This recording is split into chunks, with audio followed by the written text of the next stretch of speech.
In a world of giants, where fortunes are forged in the glare of the public eye, there exists a legacy built in quiet confidence, a dynasty of sweetness that has touched nearly every corner of the globe.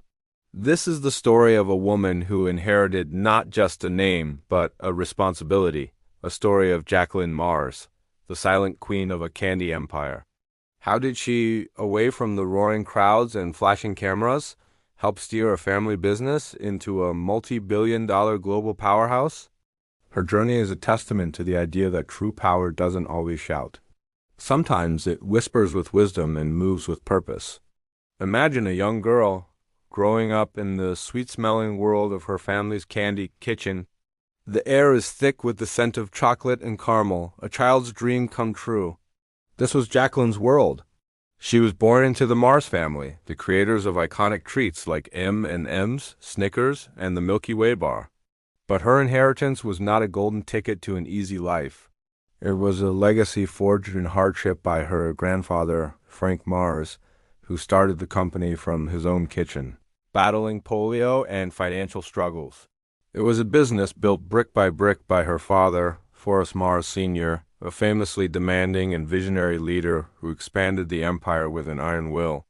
Growing up under the shadow of such a formidable father was a challenge in itself. Forrest Sr. was a perfectionist, known for his high standards and relentless drive. He expected nothing less from his children. For Jacqueline, this meant there were no shortcuts, no special treatment. She, along with her brothers, was taught the value of hard work and humility from a young age. She didn't just inherit a fortune. She was groomed to understand every nut and bolt of the business that created it. The real storm for the Mars family, however, was internal. The relationship between Forrest Sr. and his own father, Frank, was strained, creating a rift that echoed through the generations. The pressure to live up to the family name, to not just maintain but grow the empire, was immense.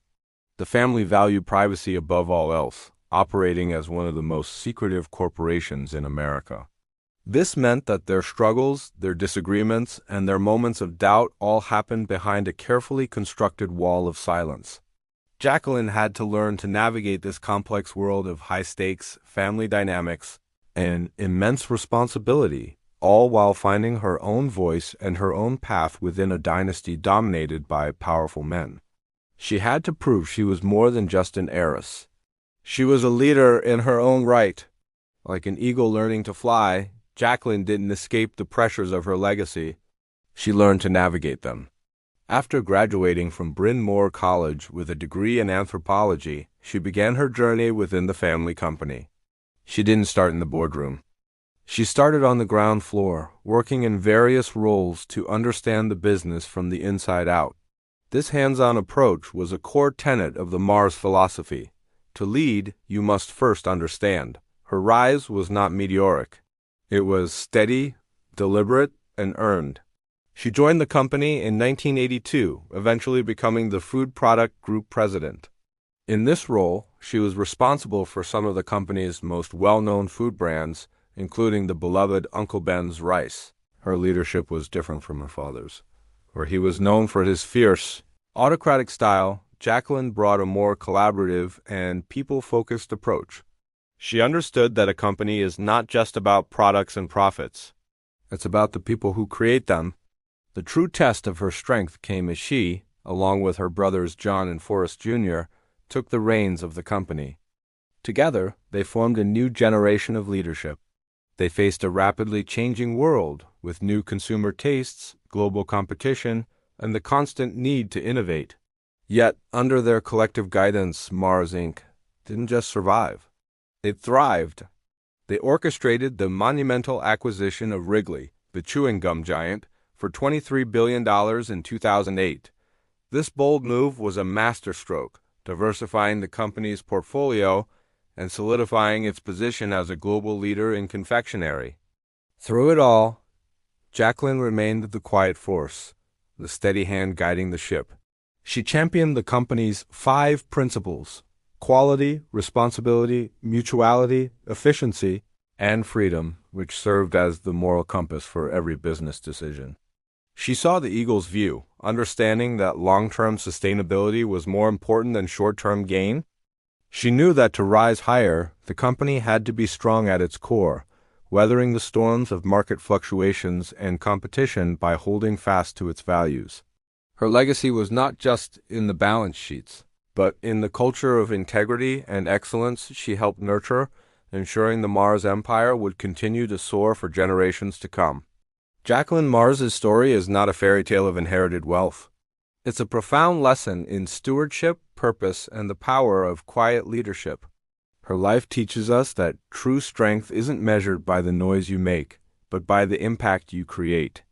She showed the world that you can be born into immense privilege and still choose a life of responsibility and hard work.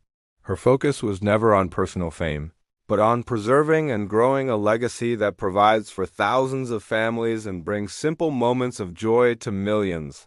One of the greatest lessons from her journey is the importance of values.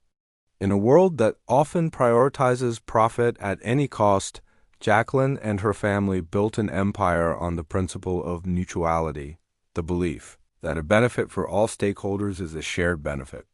They understood that to build something that lasts, you must create value not just for yourself, but for your employees, your customers, and the communities you serve. This is the bedrock of their enduring success. Another powerful lesson is about embracing your unique strengths. Jacqueline did not try to replicate her father's legendary, hard-charging leadership style. Instead, she led with her own brand of thoughtful, collaborative, and people-centric guidance. She reminds us that we don't have to be a carbon copy of those who came before us. We can honor their legacy by being true to ourselves, using our own unique gifts to navigate our path. She found her power not in being the loudest voice in the room, but often the most thoughtful one. Beyond the world of candy and business, Jacqueline is a passionate philanthropist, especially dedicated to equestrian sports and the arts. Her quiet contributions have supported countless cultural institutions and aspiring athletes, reflecting a deep-seated belief in giving back. Her life is a powerful metaphor for the eagle that uses the storm to rise higher. She faced the immense pressures of her inheritance, the complexities of a family dynasty, and the relentless demands of a global market. She didn't run from these challenges. She faced them with grace, intelligence, and an unwavering commitment to her family's principles. She used the winds of change not to be broken, but to gain altitude. So, as you face your own storms, remember the quiet queen of candy. Remember that your strength does not need to be shouted from the rooftops. It can be a steady, unwavering force that builds, nurtures, and endures. Your worth is not defined by public applause, but by the integrity of your actions and the positive impact you have on the world around you. No matter how dark the sky may seem, or how fierce the winds may blow, you were born with the strength to navigate the storm. You were born to soar above it. Thank you for watching. If this story inspired you, please like, share, and subscribe for more stories of the incredible individuals who shape our world. Believe in your own strength and never forget your potential to rise.